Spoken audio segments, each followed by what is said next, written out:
Welcome back to the channel. Cameras madzulabu no konse kumene muli. Yeah, tingo patsanako pano update madzulano kuti makamaka tukuyendera pati.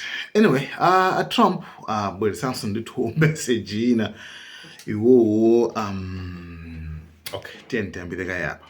Trump akupanga claim, okay? Akuti pa nthawi imene iwo amaphulitsa dziko la Iran. Akuti akuluakulu aku Iran ananamwembera phone kumuza Trump tasiya zimenezo, siya please mutumaliza, ananamwembera phone. Okay.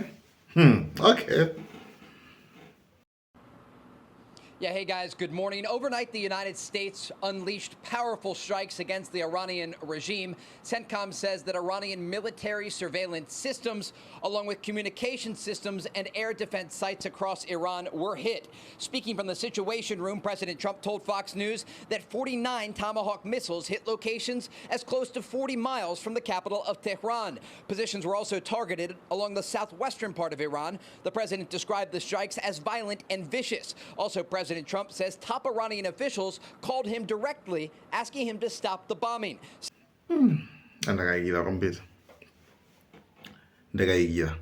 So, meaning kwenda kuti munthu amene okay. Kaya bwanji kaya muthathuthana kuti bwanji kaya. Okay? Munthu akuthibula munthu nkumabwezera nkumapepesa kuti basi chabwino pepani. Zikazi kumveka uno kaya. Tish. Na yeso tik. Kinako basi pepani kuma chonde siyani kundimenya chonde, okay? Siyani pepani basi inunda big. Koma na yeso kumabwezeraso. Come on. Anyway, tuona chabwino zadziwika nosopano akuti nkhondo imeneyi Trump akufuna ndithu afuna ayibweretse Iran, afuna ayipange force Iran kuti ibwere isalende. That's all. Ati nkhondo imeneyi imene akuyimenyayi akuti akungwe basa ngofuna ayipange force Iran kuti isalende. So fuso ndikumati ngati Iran inaimbira phone kuti basi pepani kusalenda kuposa pamenepo Trump akuyankhula okha, okay?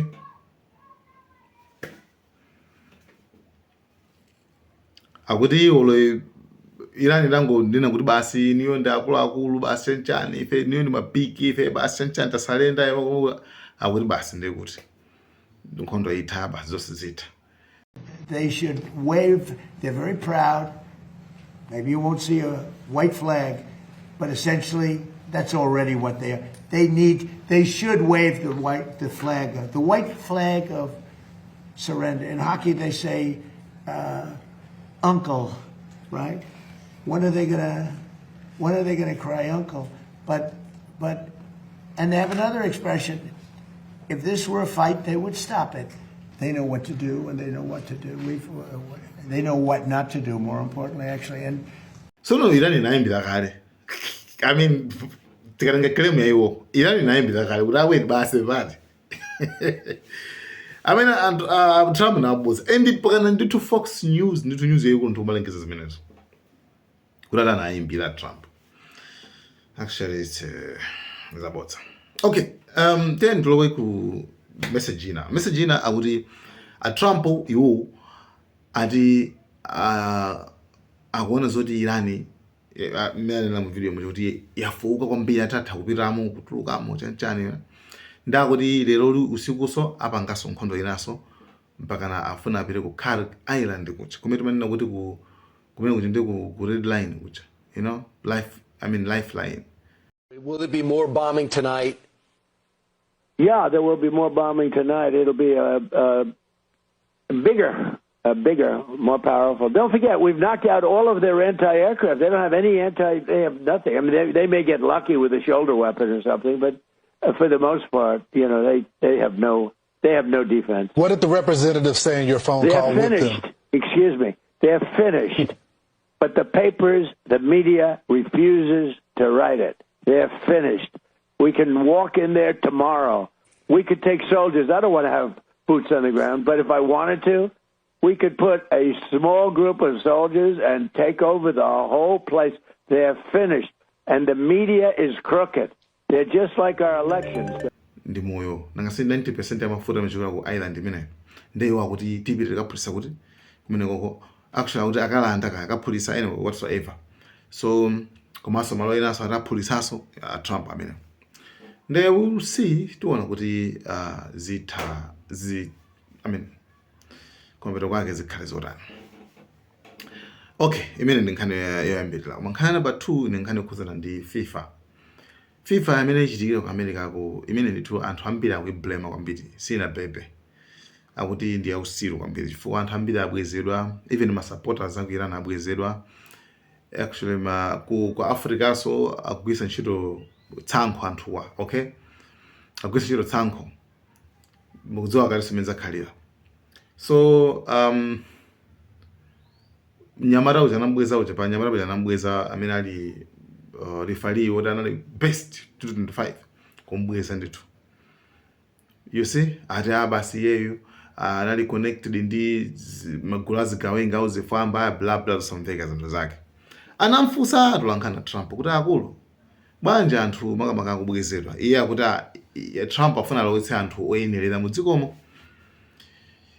Well, we're working on it very closely to make sure the right people come into our country. Most successful World Cup they've ever had. They've never sold tickets at that level. They've never sold that many tickets so quickly. Izi sizichitika m'mayiko ambiri pa nthawi imene kunali ma FIFA World Cup. Anyway,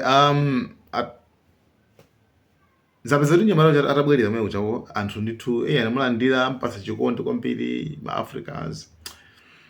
Komanso candidate wina wake woti afuna imene president kwauko basi tu Somalia ampatsa $50,000. $50,000 ampasa. Yeah, that's it. So another thing is pamene president wa FIFA mauza anthu akuti hey relax muchire chilu chanchani tikusolva chenyosa ndeni tulankhani olimba mtima ase ife tichira bwanji ticheza bwanji tichira bwanji tikhala bwanji relax pamene kumana ngati zonse zibwinobwino pamene pachitika zinthu ngati kwabweza anthu chani basi chilling ndabasi kumana kuti kupanga chilichonse chothekera makuti. So mwachidule izi zinzopambukana. Relax. We work on everything. We try to solve everything. You say people should chill and relax about these situations, but you've got one of the world's top referees told he can't enter the United States, sent back home, accused of having links with suspected terror organizations. We have Mexico having to change their Iran having to change their training base here to Mexico. We have fans and journalists from a number of countries who aren't able to attend this World Cup because of travel bans or visa restrictions. Are you embarrassed, therefore, by what actually has come to pass? And do you have to accept that you've lost some control of your own tournament here? And when I say to chill, I don't mean to chill and do nothing. I mean to trust us, that we are working behind the scenes, we are trying to understand, and there are things we can know, things we cannot know, things we are told, things we are not told, and we always try to make the situation as positive as possible and to find solutions. Anyway, tonight Mexico and South Africa akhala kumenya kumana kuma anthu ambiri ma Africans ambiri akuopa. They are afraid to support South Africa chifukwa akuopa kuti awapanga accuse kuti afuna walande ntchito zawo. So anyway, and South Africans and a lot of Africans are supporting Mexico and the South supporter South Africa because of its xenophobic behaviors, right?